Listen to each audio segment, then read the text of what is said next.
Hey folks, what's up? Imagine living a life where you get things done, but you reduce stress at the same time. It sounds too good to be true, doesn't it? But that's okay. Today I'm going to show you how I do it and how I make my life intentional while reducing stress at the same time. Come on, let's go. If you're new here, my name is Ken, and this is Life Moves with Ken. Hey, if you're returning, welcome back. So glad to see you again. Today, I want to talk about how to live a productive life and how to make sure that the things that you're concerned about get done, but they don't freak you out while you're doing them. Because as we've said, we don't want to live lives of crazy. We want to live lives of intention, and we want to make sure that we're making those life moves because life really does move. This is about becoming more productive, having mental clarity, and boosting our well-being. If your schedule has you kind of going crazy right now, you are absolutely in the right place because you're not alone. There are so many people out there trying to figure out, how do I take all of the things I have to do in my life, in my busy, crazy schedule, and make it all match up so that I don't pull out whatever little bit of hair left I have. So let's dive in. One of the things I want to start with is this idea that if you really want to have your day set up for success, you have to do something that I call purposeful consistency. Purposeful consistency is when you wake up at the same time, you have a routine every single day so that you know what you're doing. The days that are the most stressful for me are the ones where I don't have a plan, I don't have it all worked out. I actually wake up at the same time. Every single day I wake up right about 6 o'clock and then I start planning out my day. This doesn't mean that I necessarily get out of bed. It just means that I'm already beginning to think through all of the things that I need to do. I start planning for my time of prayer and meditation, and then I join a group of people online right at 7 o'clock every single day, and we have a time of prayer from about 7 to 7:15. And then right after that, I pull out paper and I start checking what I did not complete from yesterday, and I start outlining what I need to do today. I do that every single day, Monday through Friday, so that I can ensure that there's a routine in my life. It helps me to start my day with the comfort of knowing what I'm actually going to do. Now, don't get me wrong, somewhere in the middle of that, I actually do grab my coffee, and by the time I hit about 7 o'clock, I've had maybe 1 or 2 cups of tea. Delicious. And then I'll have some coffee to get my day started. I'll throw a snack in there or something like that. But what it does is it triggers my mind. And there's actually research behind this to support that if you have purposeful routines every single morning or throughout your day, it's helpful in reducing your stress. It's helpful in getting your mentality in a place where you already know what's going on, you know what's coming, and so that you're comfortable with that routine. After I get my day started, the next thing I usually do is spend a few moments with my wife. What I found is by making that connection with her early in the morning, it allows me to know that everything's all right within the house so that my mind can focus on the things that I do. We usually will spend about 15 to 20 minutes together. If we're eating breakfast that early in the morning, we will eat together, and then we'll say a prayer, and then we'll get our day started. It's these repeated routines that we have every single day to ensure that when we say go to the start of our day, everything's already in line. And by the time we have that connection, she's already gotten up, she has her iPad out, and she's writing down all of the things that she needs to do for the day. And when we make that connection, it allows us to check in, okay, what do you need to do? What do I need to do? How do we need to support one another throughout the day? And so we have an ease, a mental ease about getting our day started because we know each other is okay. And then we can start our day with a much more relaxed mode of doing things.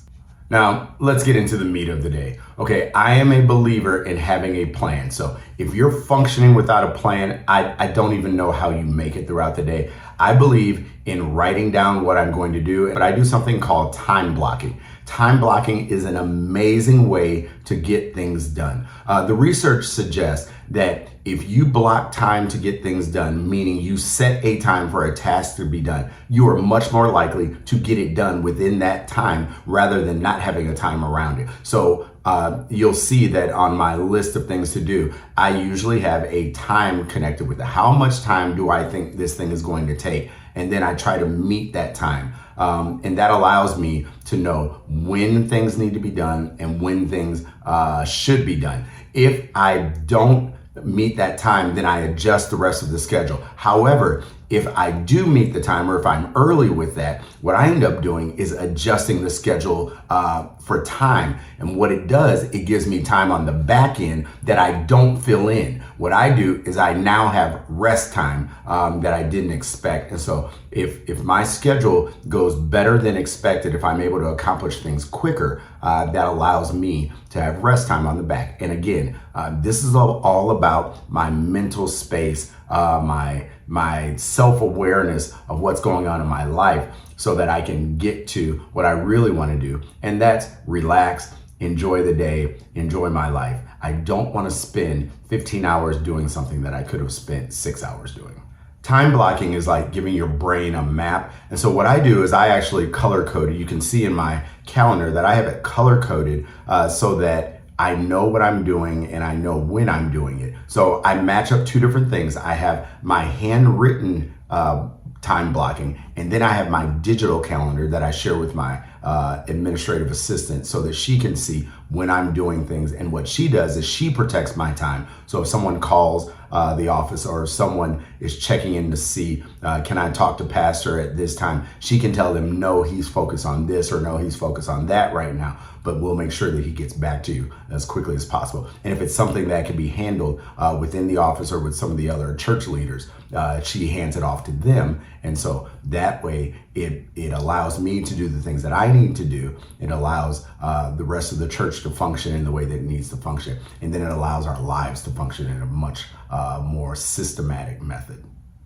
One of the things that I always suggest for people to remember when they're time blocking is breaks. So that means break to eat, break to get up and walk around and stretch your legs, a break to just clear your brain. So even if that means that you're taking just about a 10-minute break to walk around your building, or a 10-minute break to walk out and get the mail, you have to build those in, because it allows your brain a moment to move to something different and then to come back. You will find that if you time block in breaks, that you're going to be so much more efficient as you're doing your work. So as you're looking at your schedule throughout the day, make sure that you put in breaks. Make sure that you put in lunch. If you're in any way in control of your calendar, make sure that you always block time for lunch. And I'm talking not 10 minutes for lunch. I'm talking like 30 minutes, 45 minutes for lunch if you can. You will be much more efficient, even if it looks like ultimately it will extend your day. I promise you that you'll be more efficient if you take that time, turn your brain off, and then come back to the work that you need to do. What you'll find is that because you have said it must be done at this time, you'll find that you'll actually get things done. Now, anything that doesn't get done, sometimes you'll just have to say, you know what, I'll just do it tomorrow. Now, if it's urgent, you may need to spend a few extra hours doing things at times where you would normally be resting. But I promise you, if you time block your day, put in rest, and block those times out, you'll find that you'll be able to get things done more efficiently. All right, so you're saying, all right, Ken, so what's the deal? How do I do it if I have a lot of meetings? So here's what I can tell you. My life is full of meetings. I am constantly meeting with members. I'm meeting with other business people. I'm meeting with people from the community, and I have a number of meetings. Here's what I do. And in fact, if I look at my clock, I'm on a 2-hour countdown right now because there's a meeting I have at 11:45 this morning. And so I'm doing this work before meetings. Here's what I found. Block and group all of your meetings together. And so I don't have meetings on Mondays, Wednesdays, or Fridays. I have meetings on Tuesdays and Thursdays. And so my Tuesdays and Thursdays are meeting heavy. So I may have a breakfast, a lunch, a few phone calls, and then something in the evening to do. But what I found is by blocking all of my meetings together, then what I've done is I freed up my Monday, Wednesday, Friday, Saturday, so that I don't have to deal with, if it's something that I have to go to, I don't have to go anywhere. That drive time is time out of the calendar.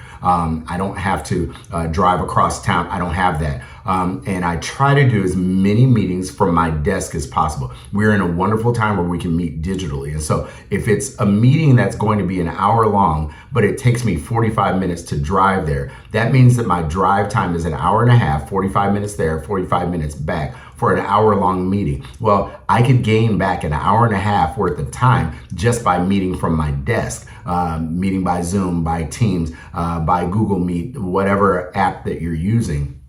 Use the advantage of technology to save yourself drive time. And so that hour and a half that I get back all of a sudden becomes usable time. And so by grouping meetings together, I'm able to save time and use my time more efficiently.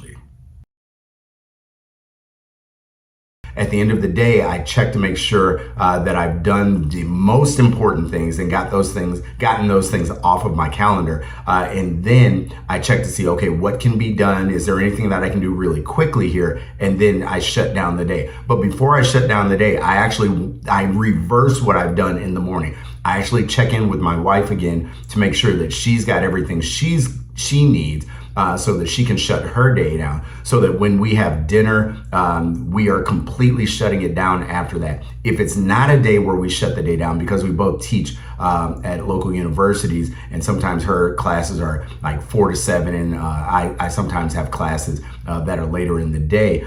If it's not a day where we're shutting it down after dinner, then we check in, okay, what absolutely must be done before we completely end our day, so that we can go to bed with a clear mind and then wake up the next day. Anything that needs to get pushed to the next day was not crossed off on my list. And then I move those things forward to the next day. I move them on paper because my meeting schedules are already set on my calendar. My admin already knows those things. If there's anything I need to communicate with her, we have a short phone call or a short text message, and then we are both on the same page. So I have a lot going on, but by organizing and keeping things very clear as to what needs to be done, I'm able to ease my way through the day. It absolutely gives me less stress. If you're a person who finds that you're somewhat inefficient with your time, this will help you to get organized so that you can live an intentional life and you can reduce the amount of stress that you have each and every day. So here's the thing. This isn't just about checking things off the list. Like I said, the research is very clear. As you get more focused on organizing your day, it will boost your health. It will boost your emotions. It will help you to feel more in control of your day, and you will be more productive. The better part of it is that it will give you time at the end of your day so that you can sit down and relax and have a cup of coffee. I'm suggesting that you lead a productive life, that you lead a life of purpose, and you're intentional about everything that you do, because you will find that life is meant to be lived, not meant to just go by. Hey, I'm so glad that you joined with me today. I hope this has been helpful to you. I've dropped a couple things down in the description, and I'd love for you to use those resources to help you. Some of them are digital.